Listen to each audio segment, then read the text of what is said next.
YouTube, what's going on? Welcome back to the channel. It's your boy, professional Madden player T Davis, and in today's video, in College Football 25, we have the best coaching adjustments that you need to use in the game. We're going to break it down in this video here. We got the defensive coaching adjustments and the offensive coaching adjustments. I played over 50 games so far in College Football 25. I'm having a blast. The game is a ton of fun, and I know a lot of you out there are struggling with defense, so I'm here to help you specifically today with your coaching adjustments on defense. We'll talk about the ones on offense as well, but this video will be a little tool to really help you guys improve your game in College Football 25. So if you enjoy content and you want more tips like this, make sure you are subscribed here to my channel. If you hit this video with a like, I really appreciate it. If you have any questions about the coaching adjustments, let me know in the comments down below. We dropped a bunch of tip videos here on the channel already for the early release of College Football 25. The game has been out a week now. If you have the deluxe edition, if you got the standard edition, it's been a few days now, but I definitely think this video will help you out in improving your defense and your offense as well, but definitely your defense here with these coaching adjustments because they are critical. They are very important that you take notice and you utilize these coaching adjustments. So that's it for the intro, guys. Let's jump into it. Let's talk about the best coaching adjustments you have to use in College Football 25. Before we get into today's video, make sure you guys check out payhip.com/tdavisbrand, where you can find all my offensive and defensive ebooks for College Football 25. I also have coaching sessions available, 30-minute and 60-minute coaching sessions. But as you can see here, we did drop the Georgia offensive ebook. Make sure you check it out. You can beat every single coverage in the game with this ebook. Over 35 minutes of video breakdown, close to 20 play setups. We can attack all areas of the field, some of the best route combos in this Georgia offensive playbook. And as well as that, make sure you check out my defensive ebook, the 3-3-5 tight playbook here. It has some of the best nano blitzes you will find if you're struggling on defense, with 27 play setups, over 35 minutes of video. We can disguise coverages. We build defensive schemes. There's 7 formations covered in this ebook, so check them out. payhip.com/tdavisbrand, or check out the link in the description below, as well as my 30 and 60-minute coaching sessions where you can improve as a Madden or college football player, whether you want to go over offense, defense, game management, clock management, practice mode, labbing, getting better for tournaments, whatever the case may be. You can get a 60-minute coaching session with professional player T Davis, aka me, if you want to improve your game. So check all these things out down the link in the description below, or go to payhip.com/tdavisbrand. All right, so let's start on the defensive side. I think that's a little bit more important and a little bit more critical here for our coaching adjustments, right? So auto flip on or off. We'll kind of go through each adjustment, then we'll talk about, what we are specifically looking for as well. Auto flip on or off, it depends on your style. I think for the most part, I keep it on here because, say they come out in like bunch flipped, if you have auto flip on, it'll flip for you. And remember, there's no baseline in College Football 25, so you can't baseline on and off. They're gonna fall. They're gonna kind of line up over the receivers and over the alignment properly, anyways. So I keep the auto flip on just to have, so I don't have to flip the play. Like, say they're running bunch to the right, they're bunched to the right side, right? And I come out in nickel over, not auto flipped. My slot DBs line up on the left side, and then so they have all the numbers advantage on the right side, whether they want to run like an inside zone, take it to the outside, or they just want to like throw a bubble screen or something. They have more receivers on the right than we have defenders, and we don't want that. So I keep the auto flip on, so I'll have all the alignment correct, where my slot DB is lined up on the slot receiver, things like that, right? So I always have the auto flip on for the most part. Now, there's some cases where you don't need it. If you run like dollar, you run dime, where there's 2 slot DBs, you don't necessarily need auto flip on, and you can kind of just call the plays that you want to call without having the flip. So I think it's more for if you run like a nickel set, things with just like 1 slot DB, it's critical to have the auto flip on. Cornerback matchups. Now, I usually keep this on balance, but this is a kind of a preference thing. This one isn't like super important as far as compared to the other ones that we'll talk about. But cornerback matchups, I keep it on balance. But you can go by overall if you want. Like, say they have a 95 overall receiver. Say they got Travis Hunter out there, right? And then you want to, line them up. Say if you're using Georgia, you want Humphrey lined up on Travis Hunter, and you might want to go by overall, right? So that he's always following him across the field. If I do use it, I go by speed a good amount because I want my fastest guys on their fastest guys. Because, one thing in this game, especially if you press, you can easily get beat over the top. If you're facing Georgia, I mean, they got 298 speed guys. If you're facing Alabama, they got a 97 speed receiver. Like, there's a lot of speed out there that they can just lob a streak on you. So I try to sometimes match it up by speed if I am going to use this sometimes. By height, I don't really use. It's something I would be interested in. I haven't really messed with it too much, but that's a pretty cool feature that you can line it up by height. So say they have a, for example, Arizona's receiver, I think it's McMillan. He's about 6'4", absolute stud. Maybe you want to get your tallest guy possible on him. That would make sense to me if they're kind of spamming you with some, maybe some big user catches down the field on some post routes or things of that nature. You might want to go by height. By route running, I think it kind of, if you're going by route running, you're basically going by overall, in my opinion. So I think you would just go by overall, but, it's still an option there. It's still possible, but nothing I've really messed with. And then depth chart, if you don't have time to kind of pause and auto reorder your depth chart, you can align it by the depth chart position here on your receivers. Not something I really mess with. Like I said, I mainly just go balance. If I were to adjust it, I'd probably go by speed, but I think by overall makes sense as well. Now, important one here, defensive motion response. I keep this on disabled because if say they send a little motion, maybe they use auto motion or they motion themselves, from right to left, things like that.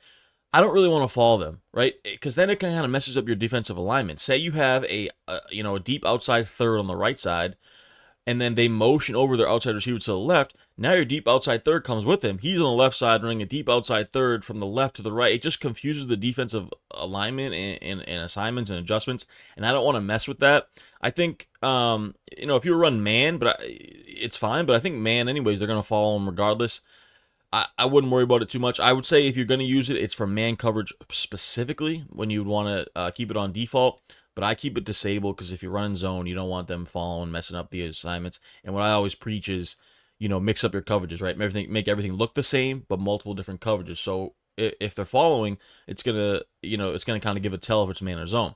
If they're not following, they can't really tell if you're in man or zone because they're staying in their position. So I always keep this on disabled, and I think it's very important that you do as well. Option defense read key. This one here is to see what you want to do when they run a read option on you. I always keep this on conservative. I feel like myself, I can take away the halfback dive if needed, right? Well, a lot of times when someone runs a read option and you have it on facing the halfback on aggressive, you can't get out there to that quarterback read option. And I'm always more concerned about taking away the quarterback part of it than I am the running back part of it. Because the quarterback one is what gasses you for big plays. When they don't hand it off, they take it to the outside. Sometimes you can't get there with your user to get to the outside. The D end won't. If the D end crashes down on the running back, they have a huge gash play with the quarterback, and I don't want that. I can live with if they go with a handoff. If I'm on conservative and they go with a handoff like a halfback dive, I feel like I can take care of that, and I feel like it won't even be as big as a gash play if they have a mobile quarterback and they get to the right outside. Now, I will say, if they're using a team that doesn't have a mobile quarterback, maybe you want to go with focus on the halfback dive because you're not too worried about them taking off. So, I would say if there's a quarterback like under 75 speed you're facing, you might want to go aggressive and focus on the running back. But for the most part, in college football, there's a lot of mobile quarterbacks. So I'm trying to take away the quarterback. So I go conservative. I can worry about the halfback dive, on my own or another time. I'm trying to take away that quarterback run because it can be so potent. Especially if they rock out a Jalen Milroe there for Alabama, I am on conservative all day long. I do not want Milroe getting to the outside on me. Option defense pitch key. Now, this one here applies to the pitch. For example, a speed option, a power option, a load option, even a triple option, things of that nature, where they're getting to the outside. They have the ability to either hand it off, they have the ability to keep it with their quarterback or pitch it to the outside on the pitch man on that kind of speed option. I always keep this one on aggressive. I want my defense to focus on the pitch man outside, right? Once again, similar thing here.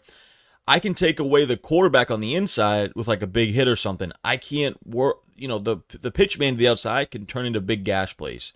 I want the defense to focus on the pitch man. I don't want to worry about that because that we're trying to limit big plays as much as possible. So similar to the read option where I'm trying to take away the running back the quarterback because that can get to the outside. That's why I'm trying to avoid this in the pitch thing. It's to the outside, right? I can worry about the inside on my own. I'm not worried about these inside zones, these inside QB runs as much. I'm worried about the outside stuff where it gets, on the sidelines. You use the perimeter, it gets the speed out there. So I go aggressive on this one to take away the pitch man, and I can worry about the quarterback kind of going up the A gap or the B gap with my user. Strip ball, I always have on balanced. If you go conservative, they will break tackles. Listen, they already break tackles a lot in this game. If you go on conservative, they're going to double break tackles. There's no point in that. If you go aggressive, you could do this in situations, I guess, but you will get a lot of face mask penalties, so I don't even bother. I just keep it on balance. I think it's pretty not important here. I just go balanced. I don't want to deal with any penalties, and I don't want to deal with any broken tackles as much as there already are. Keep it on balance. Tackling here, if you go conservative, they will tackle a little bit more conservatively, but they can break more tackles again here with the tackling, so I don't go conservative. If you go aggressive, it's the opposite. If you go aggressive, they will break more tackles. There'll be more fake outs. Better chance for hit stick fumbles here, but this would be like a do or die situation. Your fourth quarter, you're losing, the clock's running, you maybe go on aggressive, try to get a fumble, but there will be a lot more broken tackles, and there's already a lot of broken tackles. If you go conservative, it's a little bit better where they won't break as many tackles, but the chance for big plays are there as well. So I always keep this on balance. I don't want to mess with either one. I guess you would go aggressive in do or die situations, but I think balance is the way to go. Now let's talk about our zone drops here.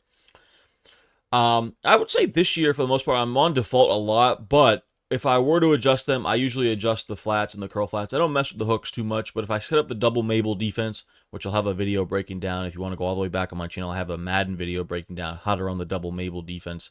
A lot of times I will go 5 and 25 if I want basically what you're doing with the double Mabel defense is having the outsides completely covered. So I'll have the outside linebackers at 5 curl flats.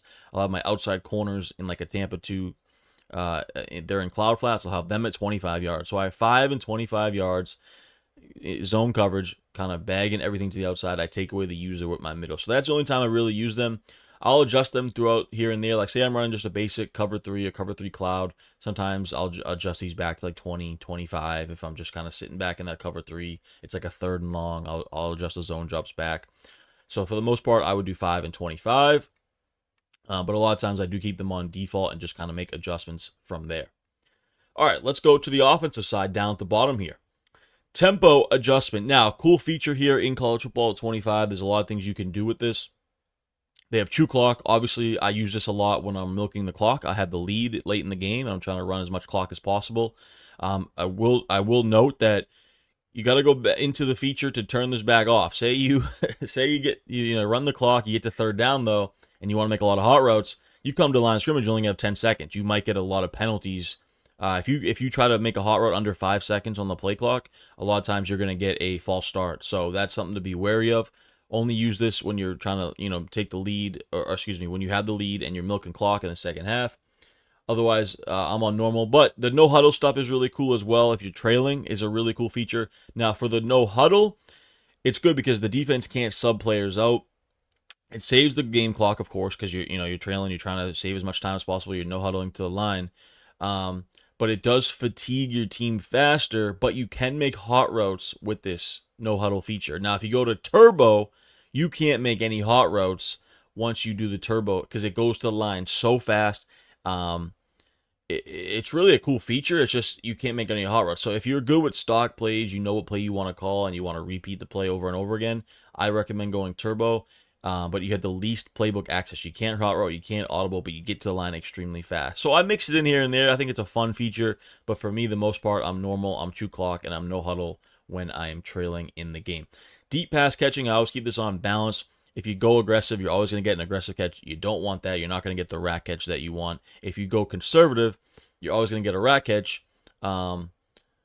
So, I just think balance is the way to go. You want to kind of choose, do you want a rack, do you want a possession, do you want to aggressive catch? Conservative, it's just always a rack. Aggressive, it's always aggressive. You don't want that. We stay on balance. Intermediate pass catching, same thing. Similar thing here. I'm always on balance. I don't mess with it. Blocking, aggressive would be great, but it's just you're going to get a lot of holding penalties, and you do get a lot of holding penalties. It's not worth it here. Conservative, you get a decreased chance of holding a penalty, but your blocking is worse on the play. So you'll never get a penalty, but it's worse. I always go balance. You're not going to get too many holding penalties in the game. Ball carrier, balance is fine. The only time I'm on conservative is if I'm leading the game. Once again, I'm milking clock, and the game is really sealed and I don't want to risk any fumble at all because you really shouldn't fumble on conservative ever. but you won't be able to use your special ball carrier moves. You won't be able to spin. You won't be able to juke. You won't be able to stiff arm, things of that nature. So ball carrier and conservative is great if you don't want to fumble and you're leading the game. Ball carrier on aggressive, you will fumble a lot more, but you have a chance to break tackles. But in my opinion, you already break a bunch of tackles in this game. Like, the defense can't really tackle to begin with, so there's no point to be on aggressive. I'm on balance for this as well. So these coaching adjustments should help you guys out, win more games in college football 25. I hope you guys enjoyed this video. If you did, please like this video, comment down below, and subscribe to the channel. It is free to do so. We have so many more college football 25 tips on the way. Keep it locked here on the channel. Hey, thanks for watching. I hope you enjoyed that video. Make sure to hit that subscribe button to keep up to date with all my exclusive content here on my YouTube channel. And don't forget to click the links in the description below if you want more cool stuff from your boy.